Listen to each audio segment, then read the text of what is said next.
Carmentary, good evening. Neil here with you on my drive home. Let's talk about the overdevelopment of the Niseko area.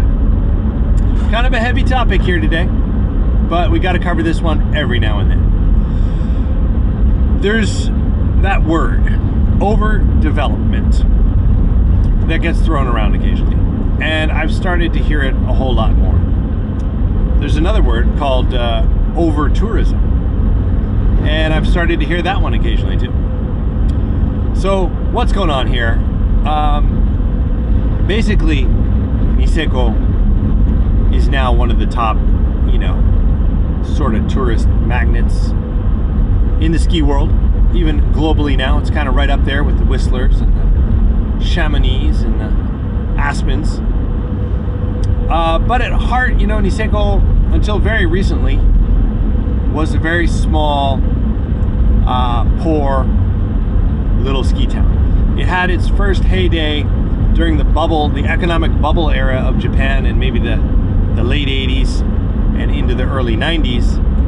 And when the bubble burst and the economic power went away, Niseko was pretty much all downhill from there. And I got to see Niseko and ski and snowboard Niseko during the mid-90s to late 90s, early 2000s, when it was incredibly empty and desolate. Now, you got to understand that every ski town in the world, every resort town, really needs to have a strong local community. You have to have people who love that area, love that mountain, love the resorts, love the snow, love whatever it is about that spot, so much that they're going to want to move there, they're going to want to live there, put down roots, raise a family, and in return for that, they end up working in some capacity for the city, for the companies that are there, for the resorts, restaurants, bars, bread shops, whatever it happens to be. You need people to run the resort. Resorts are seasonal jobs, so they tend to bring in a lot of people for the winter season to man a lot of positions, but you need to have people who are there all year round to kind of keep the wheels spinning, to be able to put out the ads and get the seasonal workers to come in. So you do need a strong local community. So I'm saying that because I kind of get the feeling from what I'm hearing from people and what I'm seeing in a couple of recent posts online that I'll talk about in a minute.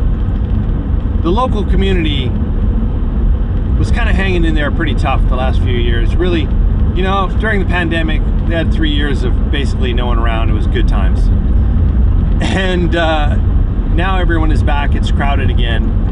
And the development, when I say development, I'm talking about like hotels and apartments and buildings and, all these properties. Land gets sold, investment comes in, these big properties go up, and then you have more rooms, more space for people to come in. Of course, it does mean there's more jobs. You gotta have someone clean the rooms. Someone's gotta cook food for these people. There are jobs being produced, sure, but the population, the winter population increase is pretty intense. And it seems like it's kind of outgrowing the mountain itself. And this is where we come to the real problem, the crux of the problem. The whole reason any ski town exists is because of the mountain. You have to have a mountain, you have to have snow, and you have to have lifts and gondolas so people can get up there and ride. And at the base, if you have too many beds, too many places for people to stay, you get too many people arriving, those lifts, those gondolas get super crowded. There's no more powder left. It's all tracked out. And the individual satisfaction level starts to really... Okay, sorry, the video stopped once. Had to start it recording again. So this is where we come to a post that I saw today It was a friend, someone I know who lives in the area, and it's a great example of a bad situation, a situation that could get worse and could start to really turn away that strong local community. Those people you really need to have living in that area. So this person, I won't name the name, but it's someone who loves that area a lot, moved there, 2 kids, I believe, and the older child, skiing or snowboarding, I'm not sure which. Basically, all these young families, if you're living at a resort area and you start a family and you have kids and they get to that age, of course, you're going to teach them to ski, to snowboard. That's your whole reason for being there. You love being at the mountain. You want to teach your kids, you want to raise them to ski and snowboard and to love it as much as you do. And I see that across the whole community. So everybody gets their kids out there and they get them skiing and they get them snowboarding. And soon they get a little older, maybe in the later grades of elementary school, they can start going to the mountain by themselves. If you live close enough, you can just drop them off, or some kids can like walk to the resort and they'll go skiing or snowboarding with their buddies, have fun, come home. And that's where you really get that great sense of ski town community. It's families who love to ski and snowboard and they get out there and the kids are into it. And that father or that mother is going to be like, yeah, this is awesome. This is why I moved here. So that my kids could grow up and they could go out and ski and they could really enjoy this sport, this activity that I love so much too, right? That's such a key point.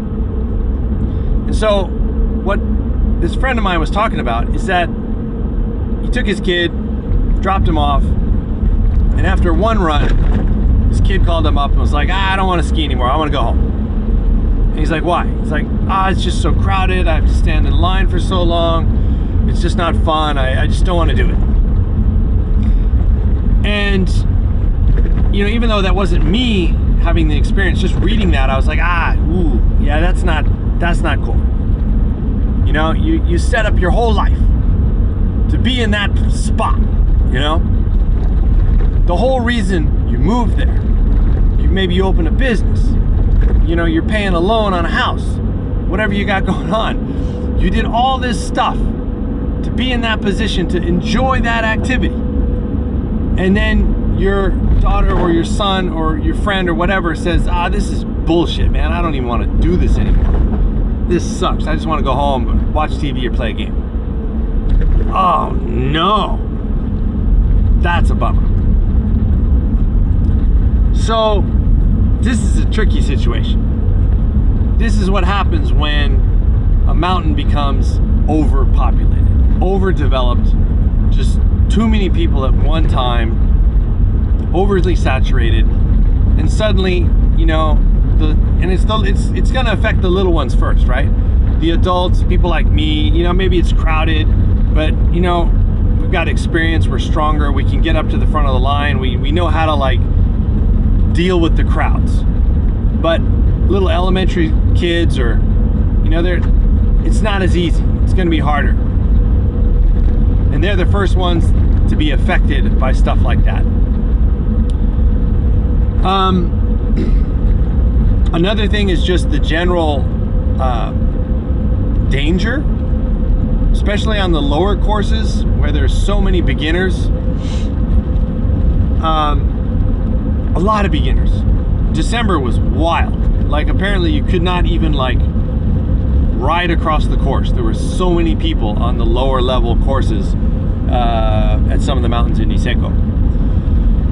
So you always have to be, if you have little kids and you're riding with them, you have to be really careful and, keeping an eye out on people. And, skis and snowboards will come flying down the mountain because people don't know how to, they just put their board down and don't realize it's going to run away, and all kinds of crazy stuff happens. So anyway, when I read that, I started to think, okay, I can see how this could, domino effect. And, over the next couple years, there's no sign of it slowing down either. There's more big developments being made. More hotels are going to be opening up next year. It's going to keep on growing. And there's going to be more room for more people. But there's no new courses on the mountain. There's like some lifts will get replaced and new ones will be put in. But I've heard nothing of like new course development or expansion of the mountain itself. So if that keeps up, I think you're going to see more and more of that strong local community who moved there or set up base and is building a family there go, what are we doing? You know, this is not fun anymore. And at some point people are going to start to say, well, throw in the towel, man. Let's sell, you know, if you own something, it's probably fairly valuable. You could probably sell it and move to a smaller town somewhere else with another little ski resort that's not crowded. So that was just sort of the thought on my mind as I drive home here. I'd love to hear what other people think.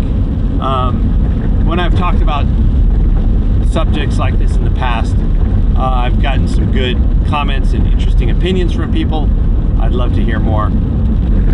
I think it's, I don't know, I don't have the answer, but I do think that, you know, Japan in general, and then these, you know, small countryside towns that basically control and run ski resort areas. You know, there's no ski resort located in like a major city. They're all out in the countryside, so it's like, you know, it's farmland. Niseko Kuchan is like it's kind of a military town, so there's a bit of a self-defense force aspect and a base, and then it's all farmland, and then they have this mega resort, but that's certainly not their specialty.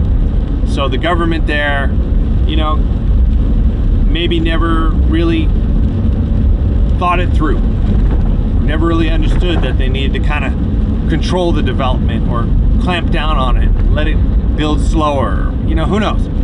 I don't know all the rules, I don't know all the details, but every time I go there I'm like, wow, yeah, I could never live here. I don't think I'd be able to handle it. I guess if you have a business and you're just raking in the cash all winter and you really don't care about going out and skiing and snowboarding all that much, yeah, maybe it's great.